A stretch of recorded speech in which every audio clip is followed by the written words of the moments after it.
Morning. Good morning, everybody. How are you?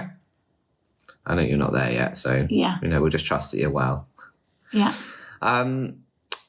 We are here with our cheers, Happy New Year tea. Yes.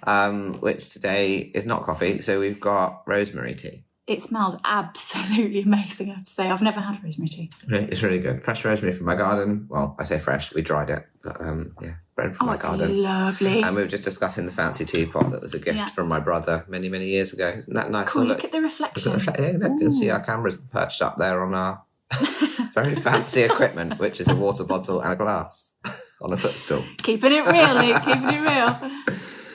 All right, so we've been discussing a lot of things this morning, actually. Who knows where this is going to go? Yeah, no idea today.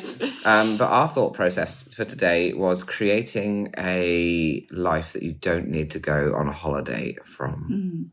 Discuss. Yeah. Yes. So, I mean, what sort of triggered this was the idea of the January blues and how, do you know, even I put a post up saying, oh my God, I don't want to get out of bed today. We all get it to a certain extent. Whether we have to go to work or not. Yeah, exactly. Whether there's anyone saying, get into the office on time. Yeah. But it's this feeling that you get, I think, whenever you come back from a holiday, you feel like, oh my God, I had such a lovely time. Being me, connecting with people, having fun, doing family stuff.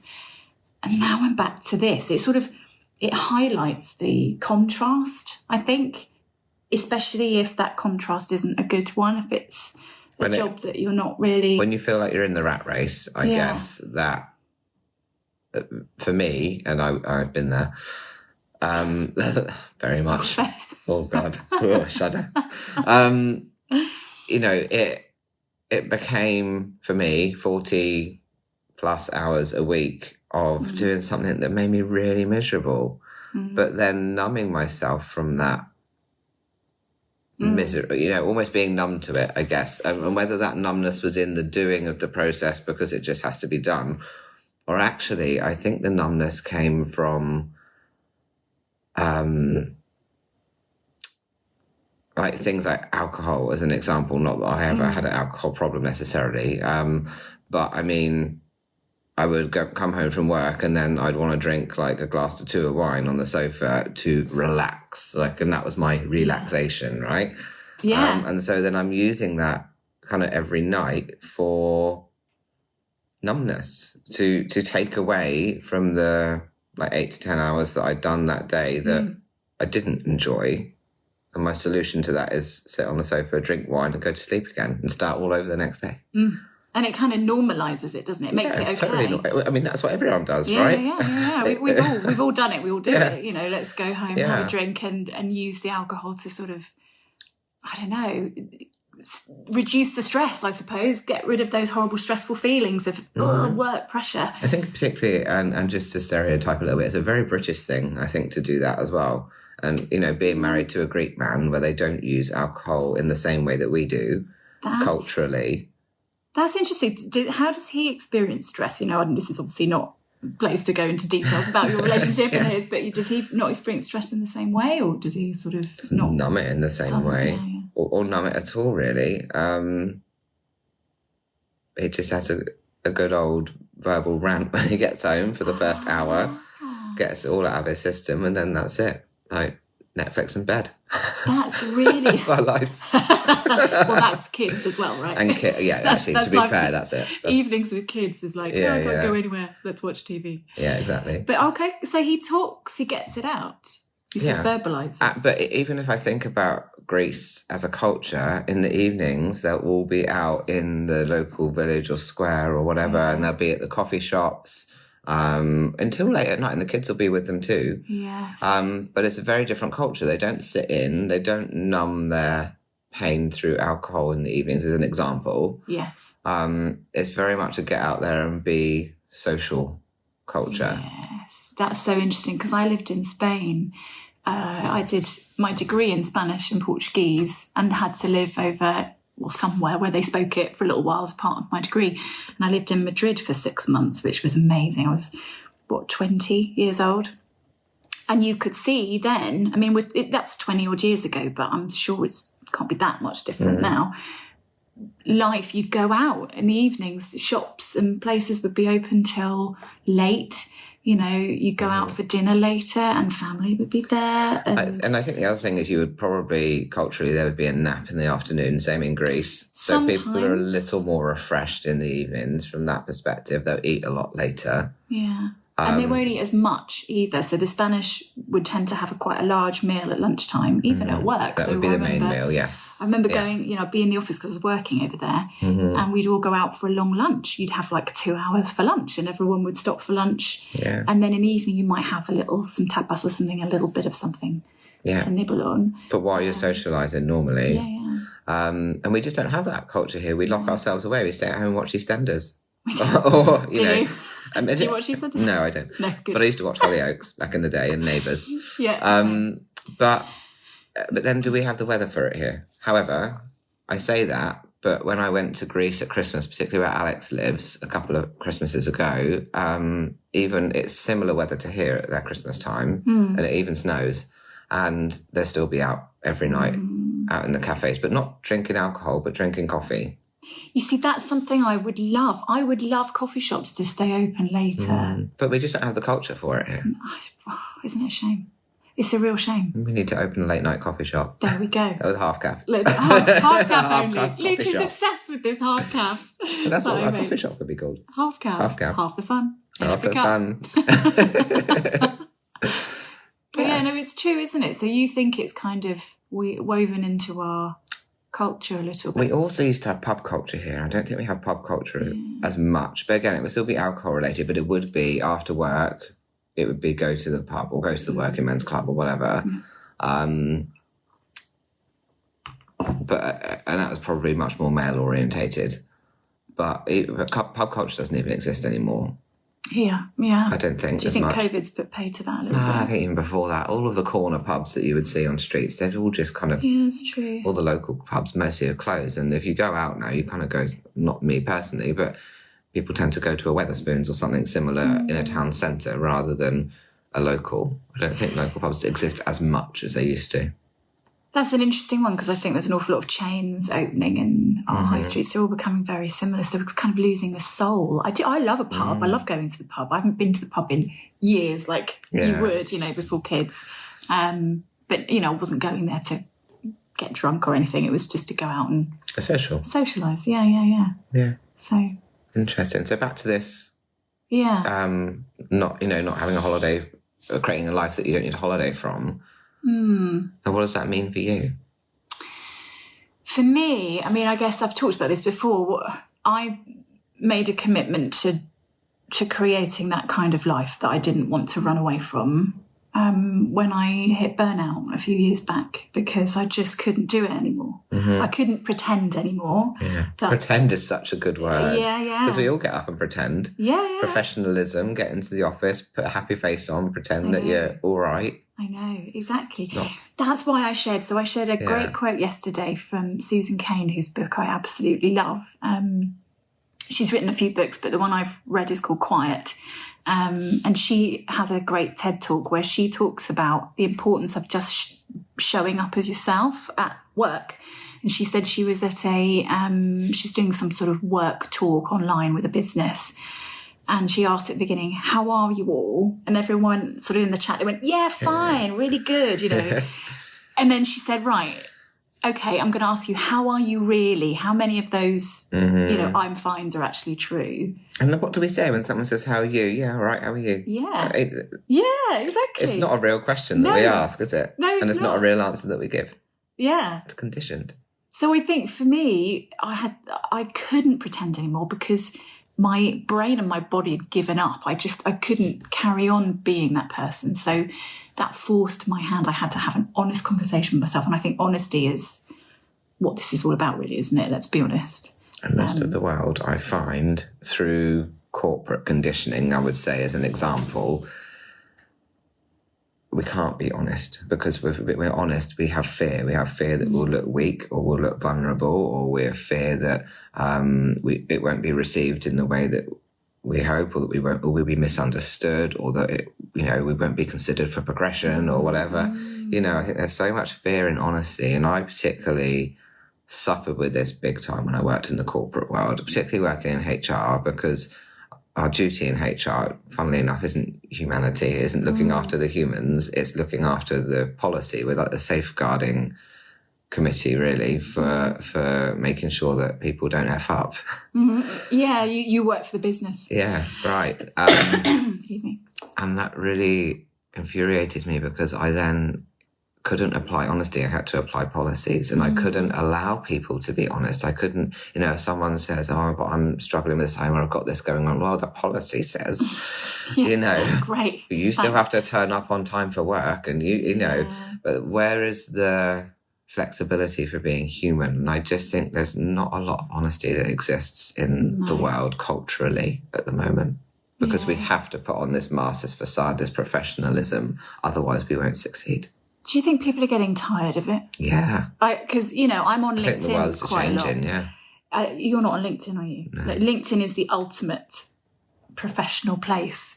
And I think a lot of people are getting quite tired of it, because it feels artificial. It is artificial. It's not real, is it? Totally fake. You have to leave your your personal life, your kids, all of that behind, and leave it at the door, change species when you walk through. Yeah. Into a robot or whatever, where you can't have emotions or feelings or be human or be vulnerable, because that's not strong. But then, do you think, and I talk about this quite a lot, maybe we're going off on a tangent, is generationally, we need to look back at who's running the world at the moment. Baby boomers. And where have baby boomers come from? They've come from the parents that were in the war. So they would have been raised in fear mentality and lack mentality, because that's what we needed in the war to survive. We had to operate in herds, in command and control for survival. We had to do our duties for survival. We had to do what everyone else did for survival. And there's so much fear amongst all of that. So then what would have been ingrained in the baby boomer generation from their parents would be this fear and lack and be cooperative mentality, to respect your elders mentality is another thing that we wanted to talk about. And just effectively do as you're told, because that's how we survive. And of course, as the world has changed and generations have changed, every generation after that has diluted and diluted and diluted, because we've got so much freedom now, freedom that we've never had before. And when we have freedom, we then can think for ourselves. We can be more human. We can make decisions for ourselves. We can have choices. The world is just so expansive. And currently the people that are in leadership are baby boomer generation. And so I think as generations change, the world will become freer, more humanity will exist, corporations will have to embrace humanity, and I think definitely post-pandemic they are. I mean, most big companies now have diversity, equality and inclusion departments, which never existed. Even 5 years ago when I was in the corporate world, that wasn't really a thing. And so just in the last 5 years, most big companies have that now. So the world is changing, it has to. It is. It's an interesting perspective. I've not thought about it being a baby boomer or that having an impact on it. It's a generational thing, for sure. That's very true. I think also money has a lot to do with it, doesn't it, really? Money conflicts people's sort of values, because... But again, the baby boomer generation wouldn't have had money. So they're striving for it. There was this lack mentality, right, particularly from their parents who would have gone through the war. Lack. And then if it's not fixed, if it's not broke, don't fix it. Or no, what's the phrase where you basically don't replace something until it's like absolutely done? I don't know, there's a saying, isn't there? I don't know. But anyway, now everything's so disposable, right? So, something like, for example, your TV, like if they don't even last that long anymore and you just replace, everything's disposable and replaceable. But previous generations, because of lack mentality, would hold on to something, would keep using it, would fix it until it absolutely was done, because there was no money, because everything was lack and fear, and they didn't have these options and this availability in the world. So it's just different now. We just have, I think, for the majority of us that are probably watching this or involved in this, we were discussing, if you've got a phone and you've got Wi-Fi, we're far better off than we realise. We've got so much more. We've got a roof over our head. We've got food to eat. We don't have to worry about those things anymore.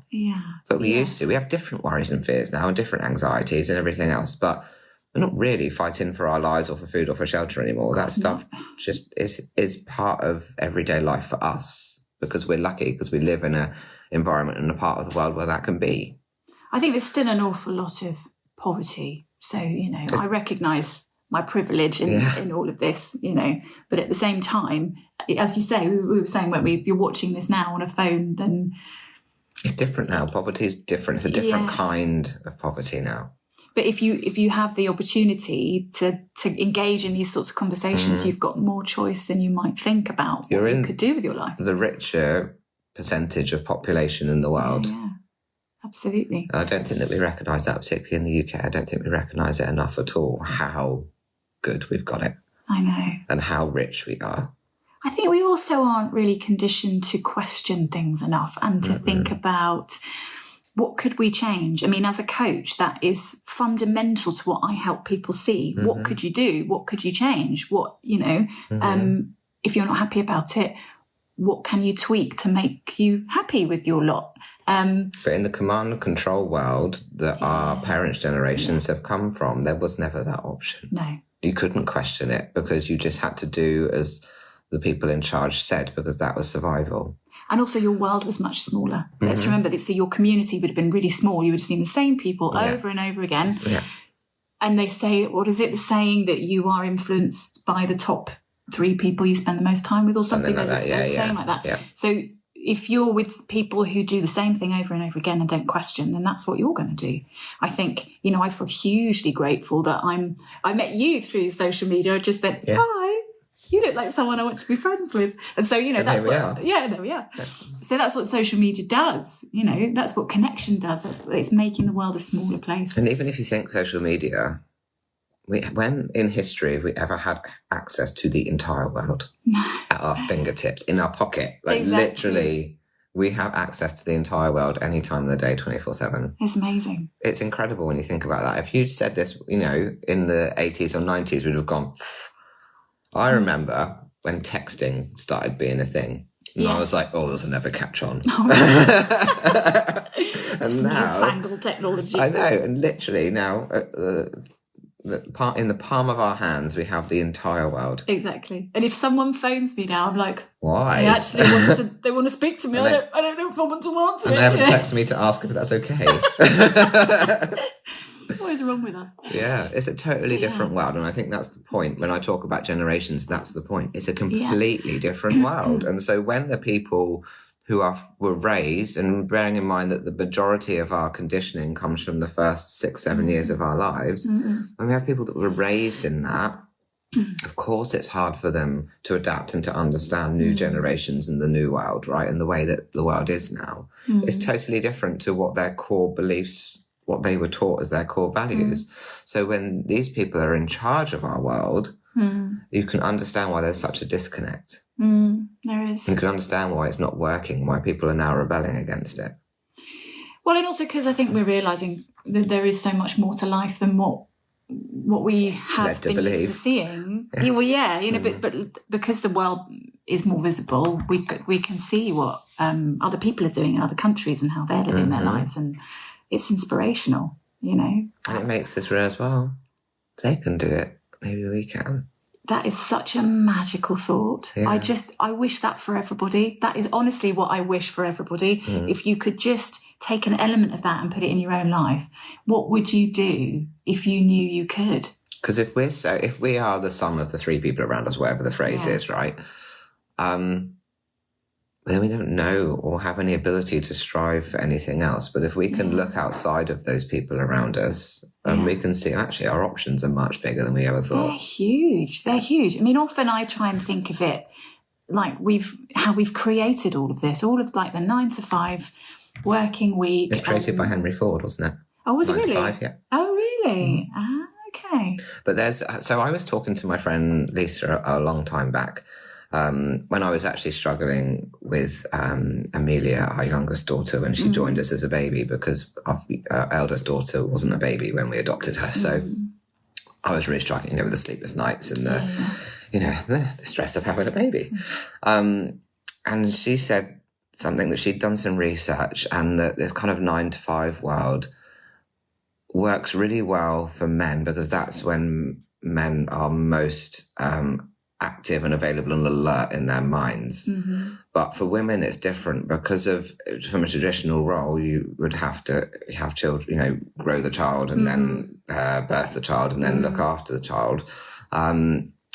Obviously your body clock and time clock would be all over the place. Okay. Yeah. So you might be more productive in the late evening or the early morning or even in the middle of the night because, you're just built differently because you're, I guess, designed to birth a child and to raise it.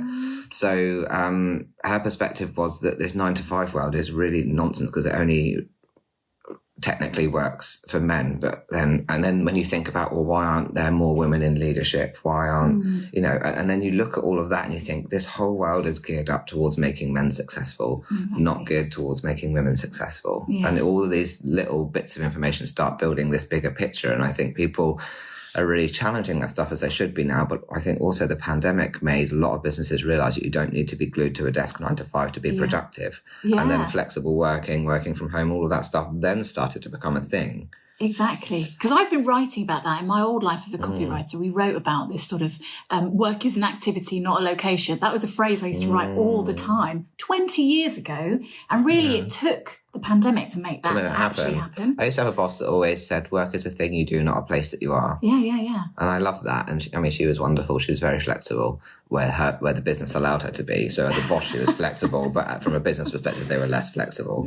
However, that business now are fully flexible and it's majority working from home and they just hot desk in the office if they want to pop in, So it's totally different world now. So anything is possible, basically. Yeah. And we don't have to live according to the structures that have been imposed. If it works for you, they're all great. Man-made. That's literally my point. Man-made. Literally. I was saying to somebody the other day, the only thing you can guarantee is that the sun's going to come up and go down every day. The rest we have created. We've even invented time, for goodness sake. Like it's, we watch it. It's not something that actually exists necessarily. So all of it's man-made. So when you think about that, you start to think, okay, well, I could unmake it. I could unmake it. I'm going to unmake time, Luke. But you can make life what you want it to be, even if you do it in a really tiny way, small baby steps. You can. You don't have to chuck it all in like we did. No. You can. We recommend it, but you don't have to. I recommend it, but I wouldn't recommend having burnout first. It's not somewhere it's not somewhere you want to get to. It's a horrible place. Yeah.